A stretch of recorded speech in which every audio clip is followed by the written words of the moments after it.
have ever wondered what it truly feels like to build a startup? The restless nights, the small victories, the heavy weight of decisions. Today's guest has lived it all, listeners. Welcome back to BizBlend. I am your host, Sana, and today's conversation it isn't about just the blueprints or pitch decks. It's about the human side of entrepreneurship. Now, talking about my guest, he has built two startups from the ground up, invested in over 70 others, and mentored hundreds of founders who have sat across the table with equal parts ambition and fear. And what makes his story unique isn't just the experience, but how he chose to capture it.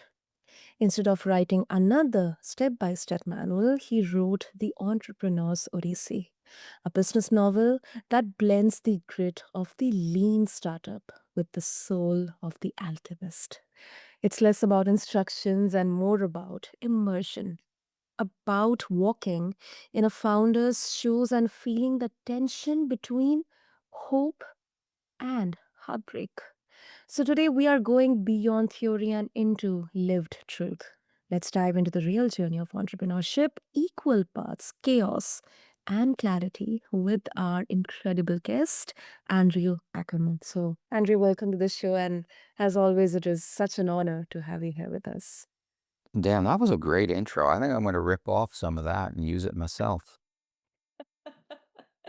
Oh my God, that's flattering. That's flattering. Thank you. Thank you so much, Andrew, for your kind words. And let's first begin with your journey of building your first startups. So I mean, what exactly, what moment or any epiphany or any experience made you think that this startup or this business model is going to work, and what moment nearly convinced you to walk away? So, if I'm brutally honest with myself, and I try to be, there was a lot of luck involved with my first startup. I made a ton of mistakes, and the um, the best thing I can say about it is that none of my mistakes killed the company. So I'll give you an example. My I graduated business school in like 1995. I know it seems a long, long time ago. And when I Mm. graduated, the whole startup culture and even what VC wasn't very well known. So, Oh, I had two choices basically, investment banking or consulting, and I chose consulting. But then just a few years later, this whole internet popped open, and I'm yeah. like, that's what I wanted to do with my life. And by complete chance, the brother of one of my friends from business school was starting a company that became Funk One, and they were looking Uh, for a third co-founder, and I kind of lucked into it. mm, wow. So I think, yeah, I mean, luck is there. Excuse me. But you know what, Andrew? Sometimes, I mean, I'll be very blunt. Sometimes we do have the opportunities around us. We see them, but I don't know, we kind of push back ourselves to take those risks. So I kind of believe that yes, it's luck, but then also you definitely decided to take a risk as well, because being a co-founder, that too in the dot-com boom, and a very, very young company, it is not a joke. Sure. So two things that you brought up that are really interesting. I wish I could remember who said this, but I firmly believe that luck is the end result of preparation. We all get an equal amount of lucky breaks, but the people who are constantly thinking about what they want to do and how these different opportunities can help them, they're laser focused on their startup or their career. When those lucky breaks come along, they're in a position to take advantage of them. And the people who are not thinking about it all the time and not purposeful about it, they get this lucky break and like, damn, not the right time for me to do that. Or I wish I could invest in that startup, but I'm just not liquid right now. That's not bad luck. That's good luck, bad preparation. So, that's one of the mindsets that I've come to adopt. And I think it's true. Definitely. Definitely, Andrew. Um, Now, a more of a kind of, a general question, but definitely from all the lived experiences that you have had as a founder as well as an investor. Um, it's mostly around uh, the pressure cooker of entrepreneurship. I mean, Mhm. you might have experienced, would have seen founders break under pressure as much as if you have seen them thrive. So, what do you think is the most misunderstood pressure of being a startup founder? How lonely it is. It really is, it's a little isolating in a lot of ways because people think, "Oh, you're doing this startup, how glamorous it is, how cool it is, you're your own boss, blah, blah, blah, blah, blah." But really, there's a lot of staring at a computer screen all by yourself or with your co-founder. There's a lot of emails that people don't respond to because they just have no idea who you are. There's a lot of rejection involved in it. And unless someone has gone through that themselves, it's very hard to really get a feel for what that's like. It's very hard. So really, the only people who get what you're doing are people who have done it themselves. That is so right. That is so right, Andrew. The good thing that you have been on both the ends. So, I mean, I so much agree with you because, um, I mean, um, there was a time when, in India as well, there has been a boom of people, kind of shunning the 9 to 5 corporate jobs and Mhm. then becoming founder startups. And I don't know, I mean, it's a very strange observation, but sometimes I do really see a lot of case studies where startups they collapse within the first 5 years of their operation or reception. um, and sometimes, it's I think those experiences are really, really required because apart from the failure side, they do teach a lot about um, why do I need this strategy? What exactly didn't work? What were the problems? And what do I need to learn or have the most important takeaway so that the same thing doesn't happen with my next venture? And sometimes even founders, they don't even venture any further to have a startup. So I think it's quite a messy, it's quite an isolating journey. But then, Yeah. uh-huh, go ahead. Now, I was gonna say, like, that's also one of the reasons founders are very leery of investing in solo founders. Um, we don't actually put it in the terms of, like, it's lonely, it's hard for you to keep going, though if you ever asked an investor point blank, they would probably say, "Oh, yeah, there's a lot of that." But the other piece of it is, um, there's 2 pieces to it, actually. On the one hand, if you don't have somebody else who is your peer, they don't have to have 49% of the company or 51% of the company. But if you don't have Mhm, somebody else who is also a meaningful owner in the company that is your equal in decision making, that you have to say out loud to them and justify, I think we should do this because you actually haven't play tested that out loud. It sounds great in your head, but until you actually have to put it in front of someone else and they push back and they challenge you in a good way, uh, you're not really making the best decisions. Having a second person at the table, in addition to the moral support, it also makes your decisions better. And okay.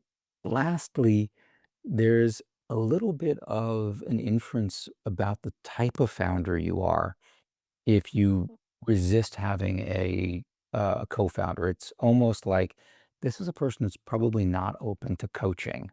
They don't, they're very focused on, I want to own 100% of it. I want to make all the decisions. I don't want to give up any control. That's kind of not the person we want to back. And I talk about this in the opening chapters of my book, where the um, the investor in the book, he kind of really loves the idea that the founder is brought to the table. He likes the founder, and then when the founder, says that it's just him, there's kind of an Mhm, awkward pause, and it's like not ideal. And there's a good chunk. There's 2 other chapters later in the book about potential co-founders and why one's not a fit and the other is. But it's really important, right? If you have an idea and you're thinking about going out there, I would say the number one thing you have to do is find a co-founder who complements you skills-wise and get them to come on board. It's kind of your first sale, and it's very important. Oh, I absolutely second that. Absolutely second that. I think um, it really helps the founder in course correction, instead of having their own echo chamber, the people like yes men around them. Um, Or no men to say no, right? yeah. In my first startup, I was an ex-consultant, so we had all these prices that the salespeople were putting out, and like when it was $9 per person, then it was $8.99 per person, or $8.95 per person. I'm like, guys, this is ridiculous to have a zillion different prices. Like we need to standardize. And I got to be a little bit of a dick about it until the CEO, my co-founder, pulled me aside. It's like, you don't understand, right? At this point in the company's existence, we just have to say yes. We can clean all this up later. But right now we have to say yes, take the contract no matter what it takes. And he was totally right. And if I did not have a co-founder there who could take me into the room and like firmly but respectfully kind of turn my head on straight, I would have spent all my time, or a chunk of my time doing stuff that would have hurt the company because there was no one there to give me the other perspective. Mm, and uh, is it common with all the startups, Andrew, that there's a kind of pressure of rapidly growing, rapidly scaling, or justifying the ROI? I mean, I've seen a lot many, as I was mentioning before, case studies where, in just for the sake of rapid expansion or rapid growth, um, I mean, they just collapsed. I mean, we have seen so many examples out there. Do you think this is very common, or this is something natural, or it can be avoided? So the pressure for rapid growth is around a certain type of startup. So let's be kind of clear what we're talking about. VC-backable tech startups are what we're Mm, talking about here. So if you have a more traditional small business startup, you're opening up a restaurant or you're opening up a consultancy, you can grow at different paces and you can grow out of revenue. I mean, if you're opening a car wash, you can get a traditional business loan. That's totally fine. And then you can grow at your own pace and you can make a lot of money that way, mm, potentially. Uh, mm, but that's not what really we're talking about when we say startup. That's kind of a shorthand for VC-backable tech startups. And for that kind of startup, you can't get money from the bank because you're coming up with something that's totally new to the world. They don't know how to underwrite that. And you exactly. often can't grow out of revenue because you're not going to have revenue for a good year or two or more. Mm, So mm, for those kinds of startups, the least worst alternative they have left is VC money. Now, if you're looking for VC money, a venture capital firm, we have these kind of time constraints around our investment. So we're making very risky investments. And to justify to our investors that they should invest with us, we have to go for much higher ROIs, rates of return on investments, than say somebody who's investing in a relatively low risk business like a dry cleaner. So in order to justify or to get to those rates of return, the mhm, startup has to grow at a certain pace and has to have the potential to be $1 billion plus business. mm. And you don't get there without rapid growth, and you don't get there without a massive potential market size. So Yeah. if you're that kind of tech startup and you want to raise VC money, you have to be prepared. You have to be that kind of upside, and you have to be prepared for that kind of pressure and that kind of ability to scale. That's just the nature of the business for this type of startup. Mm, definitely, definitely, yeah. Now, I would like to shift a bit into the more emotional part of being a founder. I mean, it's a bit of a personal question, Andrew. What did being a founder cost you personally? Like relationships, health, or peace of mind? So my first time around, it cost me more money than anything else to start with. There was a period of time where we were utterly without salary. but that was when, I was single or, newly married. I think I just had, at one point, I had my first kid during that first startup. When the babies are young, they're not that expensive. So it was Mm. actually, I didn't, other than stress, and in particular stress about, when am I going to exit this thing? What's the end game for this? I didn't really suffer that much, to be clear. The second time around, there was founder drama that ultimately doomed the startup. We ended up actually in lawsuits. There was, quite a bit of stress and hard feelings about that. And for a while there, I had to do all this, and I couldn't comment on it publicly because, we were still in litigation. So Mm. it was it was a very isolating time, and very few people I could talk to outside of, my wife and a couple of trusted advisors. That was a pretty stressful time, but fortunately, it wasn't a very long period in time. Hmm. I mean, first of all, thank you for sharing that openly, Andrew. And do you feel, um, do you believe that as a founder, it's kind of a prerequisite capability to be emotionally strong, to kind of, accept the setbacks, the pressure, the isolation? I mean, is that kind of a, you know, yeah, exactly, prerequisite skill that every founder should have or a potential founder should have? Well, the isolation you should deal with by having a good co-founder and surrounding yourself with other entrepreneurs who have been through it. You can mitigate that. The thing that you absolutely have to have is resilience, right? You can't be afraid of being told no. You can't Yeah. take that personally. If you So, do, and I mean, it's okay to be disappointed, but if it sets you back and it ruins your day every time someone says no, not the field for you. And that mhm. actually goes to part of the reason why I wrote the book as a novel rather than a how-to guide. Yeah. I wanted people to really understand what it feels like, not just what it takes to get done, but what it feels like to be an entrepreneur. And, it's not like the Steve Jobs biopic. It's not like the Facebook movie. It's a much different day-to-day experience.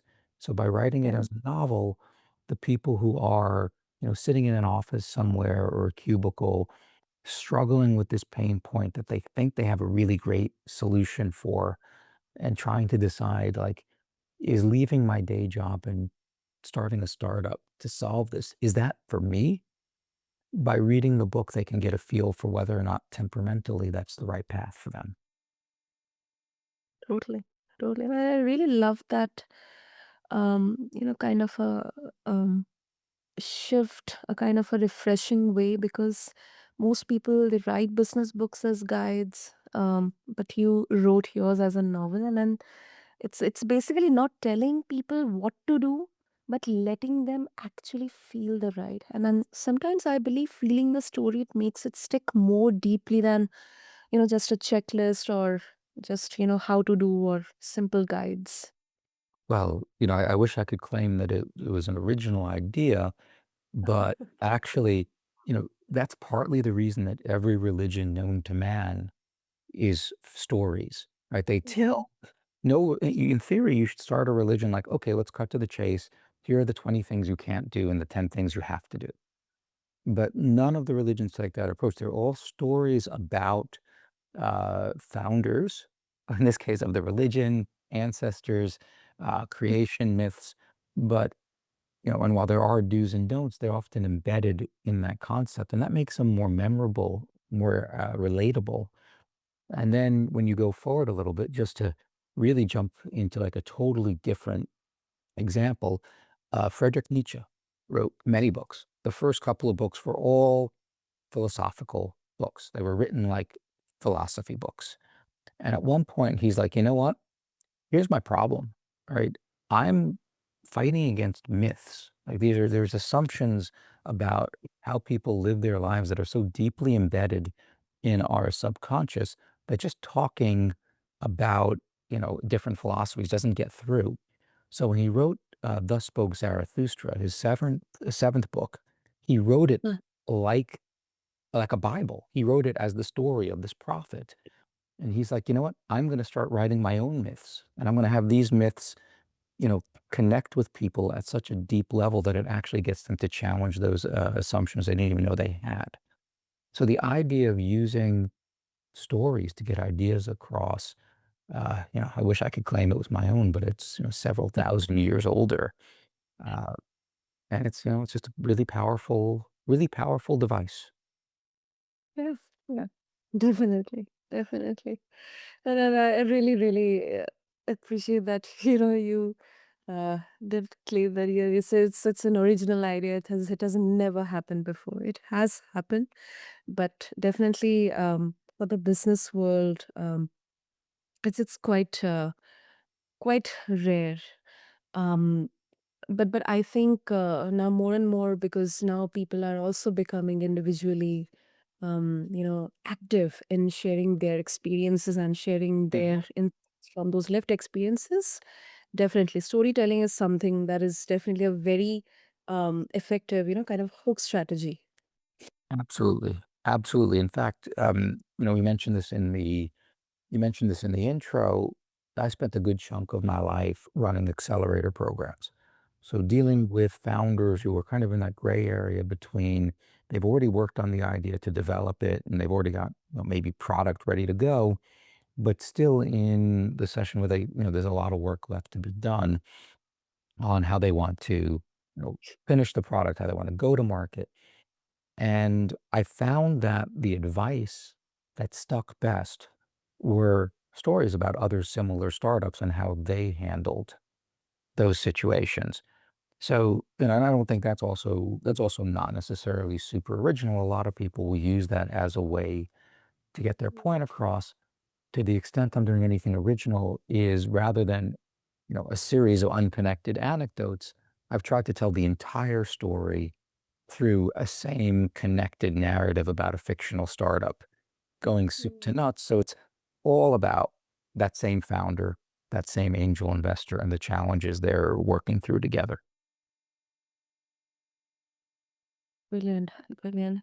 And talking about your stint with investment, I mean, you have invested in 70 plus startups. Mhm. Um, uh, do you see any common patterns throughout them, that consistently separate the ones who secure funding than, the ones that don't? That's a very good question. The startup world is all like, yes, this is what matters. And then, oh, but there are exceptions, right? Or it depends. So I won't say 100%, but I will say, and this is not going to be particularly insightful, but the founders who have had prior startup experience, ideally an exit.